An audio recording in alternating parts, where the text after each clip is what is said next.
You did what you were supposed to do. You registered on Visit Japan web for you and your partner or family so you can save time at the airport and start day one in Japan smoothly. In your mind, it was done. And that's why this moment is stressful.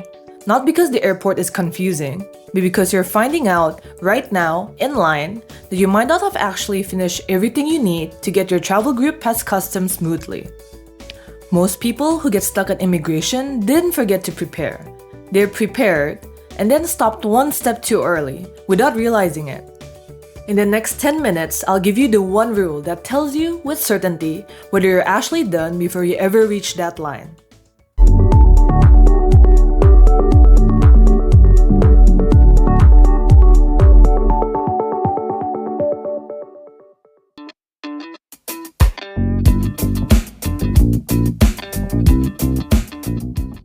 Let's clear something up.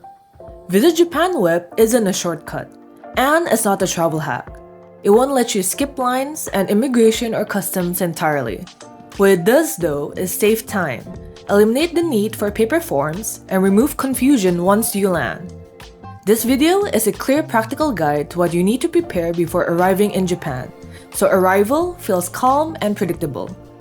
So if this is your first or second time in Japan and you're traveling with family or people who rely on you, this video is the right place for you.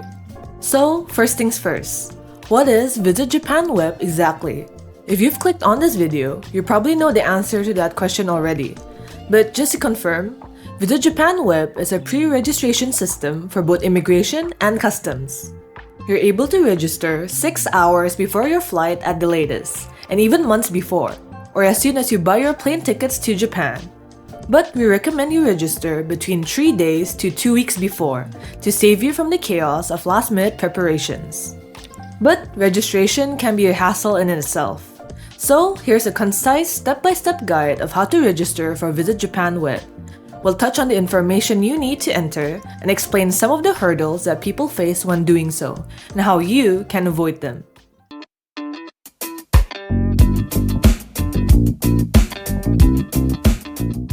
Step 1. Register user details. After making an account, you need to register your user details. This is basically your passport information.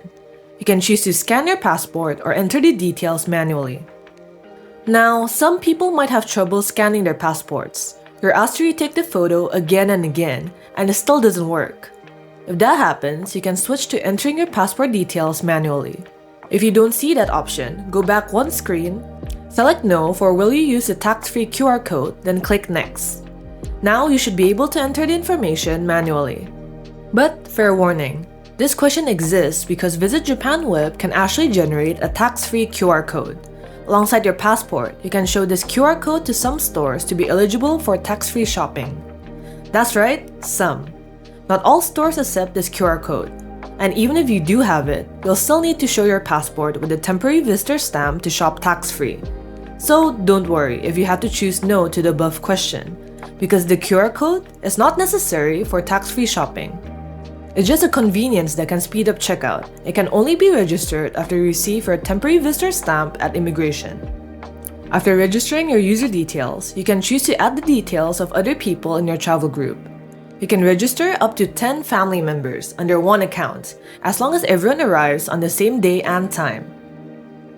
Below user details, select details of family members traveling with you and click the Add button. Enter their passport information just like you did before. Next, it's time to register your trip.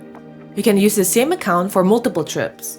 Your passport information is already saved, so unless you change your passport, you just need to enter the new details of your flight and accommodation.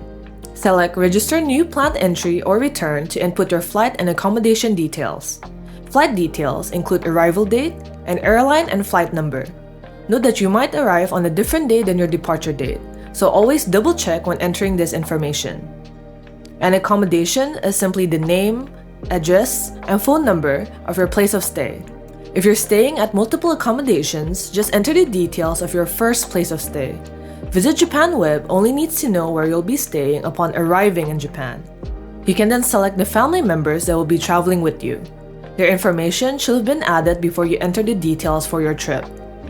But if you forgot, don't worry, because you can still edit the details of your trip later if you need to. And that's all you need to register for Visit Japan Web. In short, you just need to enter information about 3 things: your passport, flight, and accommodation. But here's the part that trips people up. Visit Japan Web is not finished just because your trip is registered. The real finish line is when you get the QR code.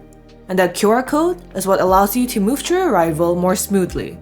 No need to fill in paper forms and fewer delays.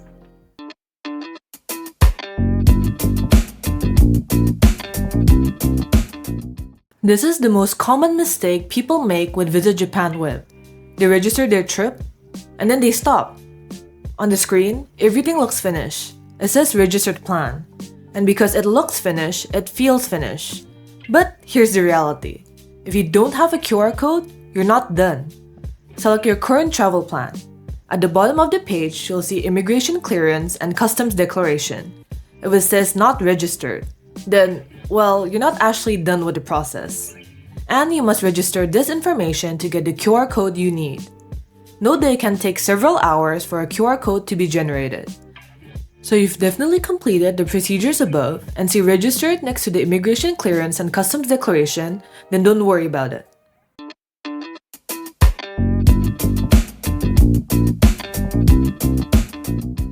If you're traveling as a family, this is the part that matters most.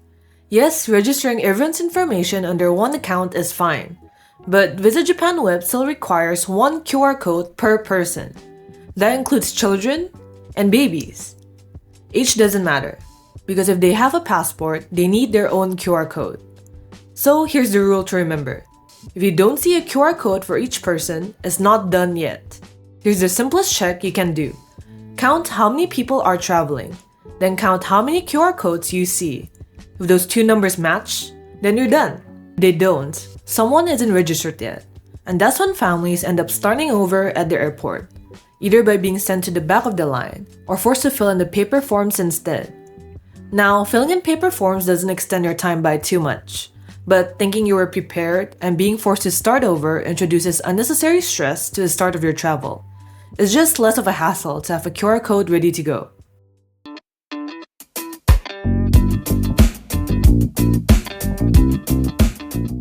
One last rule, and this one is purely practical. Even if you've done everything right, airports are not the perfect environment. Wi-Fi can fail, passports get forgotten, and phones run out of battery. So once you have your QR codes, take screenshots of every single one. Store them together in one album where you can find them instantly. And if you're traveling with someone else, share that album with them. It's a simple habit, but it removes a lot of unnecessary stress at the airport.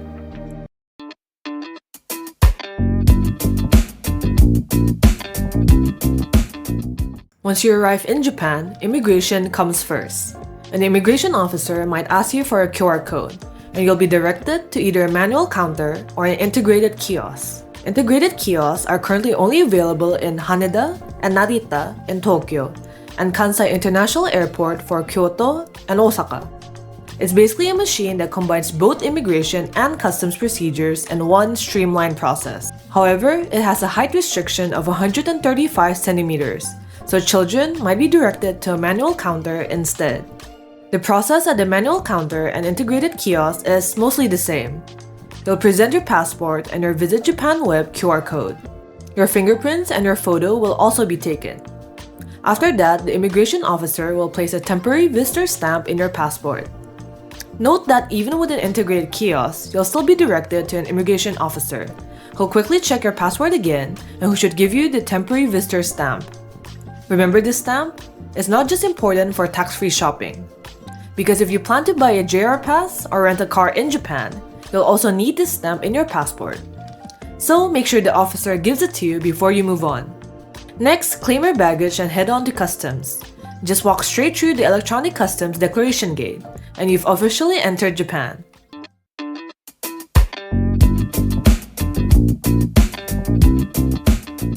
Before you arrive in Japan, take one moment to run through this checklist. Your trip is registered. You've completed the immigration and customs declaration for each member of your group. And you have a QR code for each. You save screenshots of those QR codes. And of course, the most important thing is that you have your passport on hand. If you've checked all 5, you're ready to go. How you start your trip decides how the rest of your first day goes, and your trip begins the moment you land. Unfortunately, this means it often starts with panic and confusion at the airport. But just a little more preparation saves you a lot of that confusion. Arrive calmly, and you'll have more time and energy to immerse yourself in what Japan has to offer. But for many travelers, that is just the first hurdle. After all, how can you appreciate the beauty of Japan when it's hard for you to even get to places? Japan's trains are the most efficient way to get around, but the system can be confusing even for locals. That's why you should check out our video on Tokyo, Kyoto, and Osaka's train systems, so you know how to use trains effectively to get to your destination. If you found this video helpful, make sure to like and share this video to anyone else you know who'd be visiting Japan. And subscribe to Travel Smart Japan for more practical guides that'll make your trip smoother and easier.